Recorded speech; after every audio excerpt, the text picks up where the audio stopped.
नमस्कार दोस्तों, आपका स्वागत है हमारे YouTube channel dark night stories पर, जहां अंधेरे में छुपे सच हम आप तक पहुंचाते हैं कहानियों के जरिए। यहां दिखाई जाने वाली हर कहानी किसी न किसी सच्ची घटनाओं पर आधारित होती है। तो दोस्तों, हेडफोन लगा लीजिए और लाइट बुझा दीजिए और तैयार हो जाइए आज की सच्ची और डरावनी कहानी के लिए। आज की कहानी हमें भेजी है मोहित जी ने मेरठ से। यह घटना उनके माता पिता के साथ बीती थी। यह साल 1985 की बात है। उस समय घूमना आज जैसा आसान नहीं था। न अच्छे रास्ते थे, न हर जगह होटल। और पहाड़ों में तो रात का सफर लोग अक्सर टालते थे। मेरठ में रहने वाले हरीश और उसकी पत्नी अनीता नई नई शादी के बाद पहली बार अकेले घूमने निकले थे। दोनों ने मंसूरी जाने का प्लान बनाया था। हरीश के पास एम्बेसडर कार थी। उन्होंने अपनी कार से ही मंसूरी जाने का प्रोग्राम बनाया। अगस्त का महीना था, पहाड़ों में बारिश अपने पूरे जोर पर थी।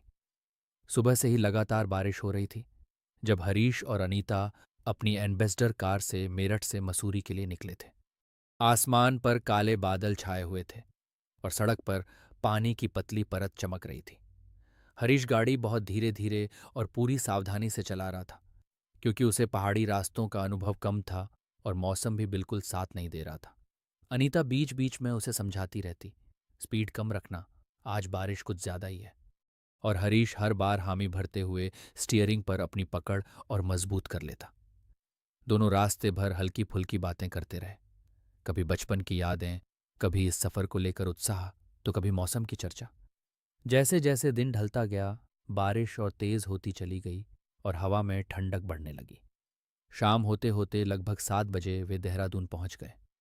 शहर की लाइटें बारिश की बूंदों में धुंधली सी लग रही थीं। हरीश ने गाड़ी एक पल के लिए धीमी की, गहरी सांस ली और बोला कि असली चढ़ाई अब शुरू होने वाली है। अनीता ने खिड़की से बाहर देखा। पहाड़ों की ओर जाती अंधेरी सड़क और गिरती बारिश को देखकर उसके मन में हल्की सी अनजानी घबराहट उतर आई, जिसे उसने मुस्कान के पीछे छिपा लिया। जैसे ही अनीता और हरीश ने मसूरी की चढ़ाई शुरू की, मौसम और भी ज्यादा बिगड़ गया। बारिश के साथ साथ अब सड़क पर घना कोहरा छा गया था। इतना घना कि सामने कुछ मीटर से ज्यादा दिखाई ही नहीं दे रहा था। विजिबिलिटी लगभग जीरो हो चुकी थी। हरीश को हर मोड़ पर गाड़ी बहुत सोच समझ कर चलानी पड़ रही थी। पहाड़ों की संकरी सड़क, एक तरफ ऊंची चट्टान और दूसरी तरफ गहरी खाई, ऊपर से लगातार गिरती बारिश। अनीता का दिल झोर झोर से धड़क रहा था। वह बार बार हरीश की तरफ देखती और घबराई हुई आवाज में कहती, हरीश बहुत डर लग रहा है, जरा गाड़ी धीरे चलाओ। हरीश पहले से ही बहुत धीमी स्पीड में गाड़ी चला रहा था। उस समय सड़कों पर आज जैसा ट्रैफिक नहीं हुआ करता था। दूर दूर तक कोई गाड़ी दिखाई नहीं दे रही थी। सिर्फ बारिश की तेज आवाज, जो एम्बेसडर की छत पर पड़ते हुए अजीब सी खड़खड़ाहट पैदा कर रही थी, और वाइपरों की लगातार चलती आवाज माहौल को और भारी बना रही थी। अब हालत ऐसी हो गई थी कि हरीश को गाड़ी चलाने में सचमुच बहुत दिक्कत होने लगी थी। तभी उसने मन ही मन सोचा कि जब तक बारिश और कोहरा थोड़ा कम नहीं हो जाते, आगे बढ़ना ठीक नहीं है। उसी पल उसकी नज़र सड़क के बिल्कुल किनारे एक छोटी सी चाय की दुकान पर पड़ी, जिसके बाहर एक पीली सी बल्ब की रोशनी जल रही थी। हरीश ने तुरंत गाड़ी धीमी की और बड़ी सावधानी से उसे सड़क के एकदम किनारे साइड में रोक दिया। दोनों जल्दी जल्दी गाड़ी से उतरे और बारिश से बचते हुए चाय की दुकान के अंदर आकर बैठ गए। दुकान के अंदर एक करीब 60 साल का बुजुर्ग बैठा था, जिसकी सफ़ेद दाढ़ी और शांत आंखें अजीब सी गंभीरता लिए हुए थीं।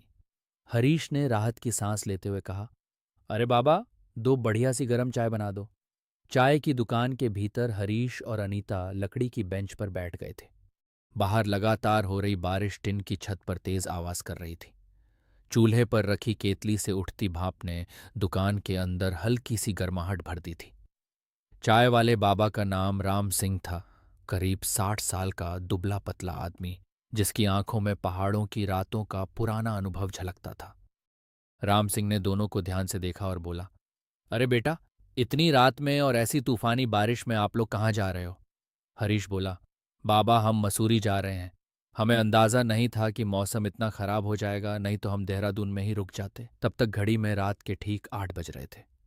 राम सिंह ने सिर हिलाते हुए कहा, बेटा आगे की सड़क बहुत खराब है। बारिश में पहाड़ों से पत्थर गिरते रहते हैं। रात के समय तो गाड़ी बहुत संभाल कर चलानी पड़ती है।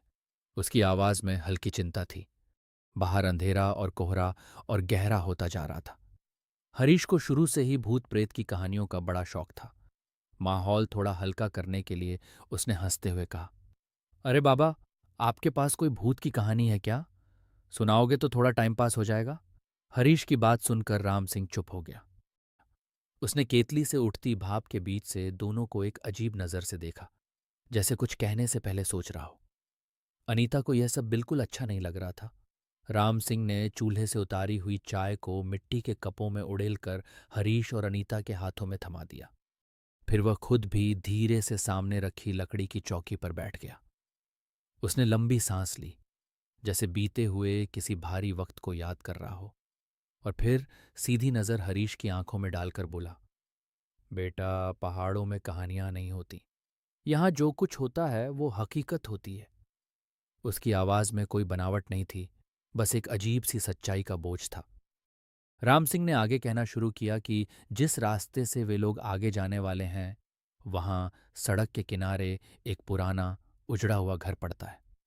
वह घर पिछले कई सालों से वीरान पड़ा है। उसके आसपास एक औरत की आत्मा भटकती है।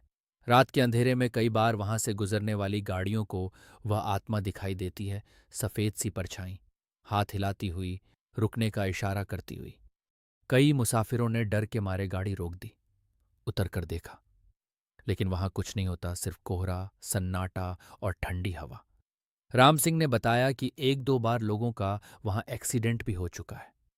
उसने खास तौर पर उस घटना का जिक्र किया जब रात करीब 1 बजे एक गाड़ी वाला उस परछाई को देखने के चक्कर में गाड़ी से नीचे उतर गया और कोहरे में उसका संतुलन बिगड़ गया और वह सीधा खड़ी खाई में जा गिरा और वहीं उसकी मौत हो गई।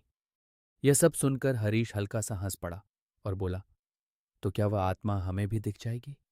राम सिंह ने बिल्कुल शांत स्वर में जवाब दिया, हाँ बेटा, हो सकता है तुम्हें भी दिख जाए। यह सुनकर हरीश के चेहरे की मुस्कान फीकी पड़ गई।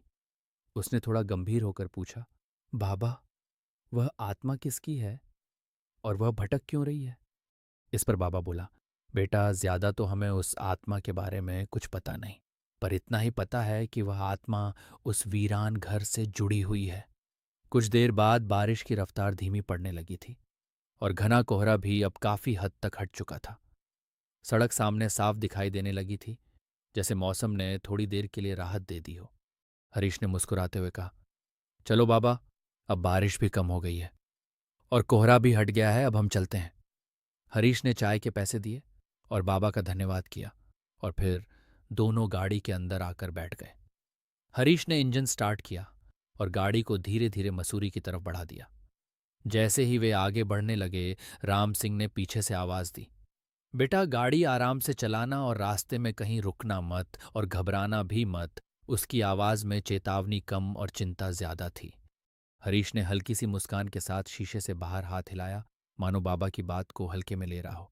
लेकिन जैसे ही गाड़ी आगे बढ़ी, अनीता ने महसूस किया कि हरीश की पकड़ स्टीयरिंग पर पहले से कहीं ज्यादा मजबूत हो गई थी और उसकी नजरें अब एकटक सामने सड़क पर जमी हुई थीं। अब गाड़ी धीरे धीरे मसूरी की तरफ बढ़ने लगी थी। बारिश लगभग थम चुकी थी, लेकिन सड़क अब भी गीली और फिसलन भरी थी। हरीश दोनों हाथों से स्टीयरिंग को कसकर पकड़े हुए था और हर मोड़ पर बेहद सावधानी से गाड़ी चला रहा था। अनीता सीट पर थोड़ी सिमटी हुई बैठी थी। उसका ध्यान बार बार सड़क के किनारे और अंधेरे जंगल की तरफ जा रहा था। माहौल को हल्का करने के लिए हरीश ने हल्के मजाक के लहजे में कहा, तुम तो उस चाय वाले बाबा की बातों से डर ही गई हो। अनीता ने घबराई हुई आवाज में जवाब दिया, अरे हरीश, क्या पता वह सच ही बोल रहा हो। यहां पहाड़ों में कुछ भी हो सकता है। हरीश हंसते हुए बोला, तो क्या अब आगे हमें भी कोई औरत सफेद कपड़ों में खड़ी दिख जाएगी? इतना कहना ही था कि अचानक सामने मोड़ पर वही पुराना उजड़ा हुआ मकान दिखाई दे गया। टूटी दीवारें, अंधेरे में खड़ा सन्नाटे से भरा हुआ घर बिल्कुल वैसा ही था जैसा राम सिंह ने बताया था। अनीता घबराकर चिल्लाई, हरीश, देखो, यही है वो मकान जो उस चाय वाले ने बताया था। एक पल के लिए हरीश भी चुप हो गया। उसकी नजरें अपने आप उस मकान की तरफ टिक गईं। दिल जोर से धड़कने लगा, लेकिन वहां कोई परछाई, कोई औरत कुछ भी दिखाई नहीं दिया। मकान को पार करते ही हरीश ने राहत की सांस ली और बोला, देखा, कुछ नहीं दिखा, ये सब बेकार की बातें हैं। उसकी बात पूरी भी नहीं हुई थी कि जैसे ही गाड़ी अगले मोड़ पर मुड़ी, हेडलाइट की रोशनी में सड़क के बीचों बीच एक औरत खड़ी दिखाई दी। सफ़ेद गाउन, खुले बाल और झुका हुआ सिर। अनीता की चीख निकल गई। हरीश का दिल मानो रुक सा गया, लेकिन उसने ब्रेक लगाने के बजाय बड़ी सूझबूझ से स्टीयरिंग घुमाया और उस परछाई को बचाते हुए गाड़ी को आगे निकाल ले गया। कुछ ही सेकंड में वह जगह पीछे छूट गई, लेकिन गाड़ी के अंदर दोनों की सांसें अब भी तेज चल रही थीं। हरीश और अनीता गाड़ी के अंदर बुरी तरह डरे हुए थे। उस घटना के बाद हरीश ने कहीं भी गाड़ी रोकने की हिम्मत नहीं की। वह बस जितनी जल्दी हो सके मसूरी पहुंचना चाहता था। सड़क अब भी सुनसान थी। चारों तरफ अंधेरा और ठंडी हवा का सन्नाटा पसरा हुआ था। गाड़ी आगे बढ़ती जा रही थी और एम्बेसडर के इंजन की आवाज़ ही उस खामोशी को तोड़ रही थी। दोनों के बीच ज्यादा बातचीत नहीं हुई। अनीता डर के मारे लगातार धीमी आवाज में हनुमान चालीसा का पाठ कर रही थी। उसके होंठ कांप रहे थे और आंखें बंद थीं। हरीश की नजरें सड़क से एक पल के लिए भी नहीं हटी। उसके दिमाग में बार बार वही सफेद गाउन वाली परछाई घूम रही थी। लगभग 1 घंटे बाद आखिरकार वे मसूरी पहुंच गए।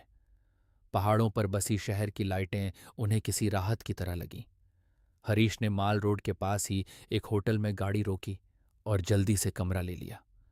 कमरे में आते ही दोनों कुछ देर तक चुपचाप एक दूसरे को देखते रहे, जैसे ये पक्का करना चाह रहे हों कि वे सच में सुरक्षित हैं। फिर हरीश ने गहरी सांस लेते हुए कहा, अनीता, भगवान ने हमें आज बचा लिया। उसके शब्दों में सच्ची राहत थी। थोड़ी देर तक दोनों रास्ते में हुई उस डरावनी घटना के बारे में बात करते रहे। उस रात उन्हें ठीक से नींद नहीं आई और यह अनुभव ऐसा था जिसे हरीश और अनीता अपनी जिंदगी में कभी भूल नहीं पाए। दोस्तों, आज की कहानी आपको कैसी लगी? कमेंट करके हमें ज़रूर बताइएगा। आपका किया हुआ एक एक कमेंट हमें आगे और भी डरावनी सच्ची कहानियाँ आप तक लाने का हौसला देता है। तो दोस्तों, मिलते हैं अगली कहानी में। तब तक के लिए शुभ रात्रि।